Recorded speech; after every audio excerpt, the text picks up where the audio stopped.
to Captain Tom, or for that matter, let's widen the consideration out to those NHS heroes or those keeping the country going, the very people we are applauding on a Thursday night. How should they be recognised? Well, let's have a think about this. Mark Llewellyn-Slade is working for Awards Intelligence and can offer some thoughts, I think, as to how these things should work out. Mark, good morning to you. Morning, Martin. And it's good to wish Captain Tom a very happy birthday. Do you think there will be recognition in Her Majesty's honours at some point for him? I think he certainly deserves an award, Martin. As things currently stand, honours like an MBE or an OBE are given for a sustained commitment over a significant period, say 5, 10, 20 years. So the Cabinet Office and the Palace could introduce a new honour specifically to recognise those that have gone that extra mile during the pandemic. So perhaps they could call it a Queen's Humanitarian Medal, for example. Yeah. It could then be used to highlight and reward other NHS and key worker superheroes in the future. Do we have anything like that at the moment, Mark?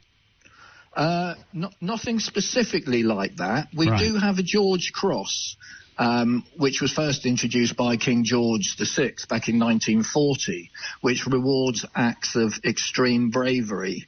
And that, of course, was in the context of the Second World War. It was aimed primarily then at civilians engaged in rescue work and bomb disposal and that kind of thing. The award could, in fact, be announced for all frontline healthcare workers in September when it enjoys its 80th anniversary.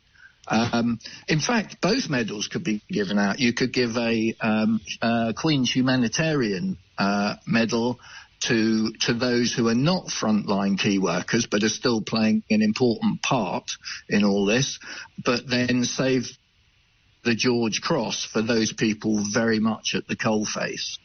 It's interesting, isn't it? The conversation seems to be, the public mood seems to be in favour of this kind of recognition. When the usual biannual Queen's Awards lists are announced over at New Year or on her official birthday in June, there's normally the naysayers, you know, crowing from the sidelines saying, why are we doing this? Isn't it all a bit of an anachronism? Do you think this will reinterest? The justification for recognising the civil service of others is now a hot, political issue, if you like. Absolutely. And when it comes to MBEs and OBEs and knighthoods and that kind of thing, it does have to be for a sustained period of time. Otherwise, we're in danger of devaluing the amazing work people have done in the community and for charity over 10, 20, 30 years. And have got an MBE. So I do think we need to remember that there have been amazing people out there since time immemorial doing things as part of their life continuously, and it's been the backbone of their life or their free time. I think it will reignite interest in the honours system and probably raise its profile. I mean, this has been the perfect storm of a social media come breakfast television news story, hasn't it, really? And it is one of the things of our time, I think, that I take nothing from Captain Tom at all, but I also acknowledge, and I think his grandson has been instrumental in this, he's obviously quite adroit on social media, and the story then took on a momentum of its own, and it's gone way beyond any expectations. Absolutely. And I think we all needed somebody to get behind, to motivate us and make us feel a bit, better in ourselves during this difficult period. But of course, it is different for people who are not in the public eye, and you have to be in it to win it. So if any of your listeners know somebody, they've got to nominate them because. Well, tell us how that normally works.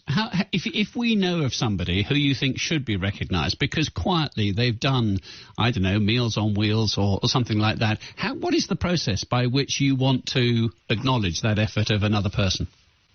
Well, you can download the nomination form from the Government Queen's Honour website free of charge. And as I say, these people can't nominate themselves, but family and friends can put them forward. But they won't get the recognition they deserve unless somebody takes the time to nominate them. I've put my free ultimate guide on our website, the Awards Intelligence website, so you can go on there, download the form. I will give you all the advice and guidance you need on how to do that at no cost.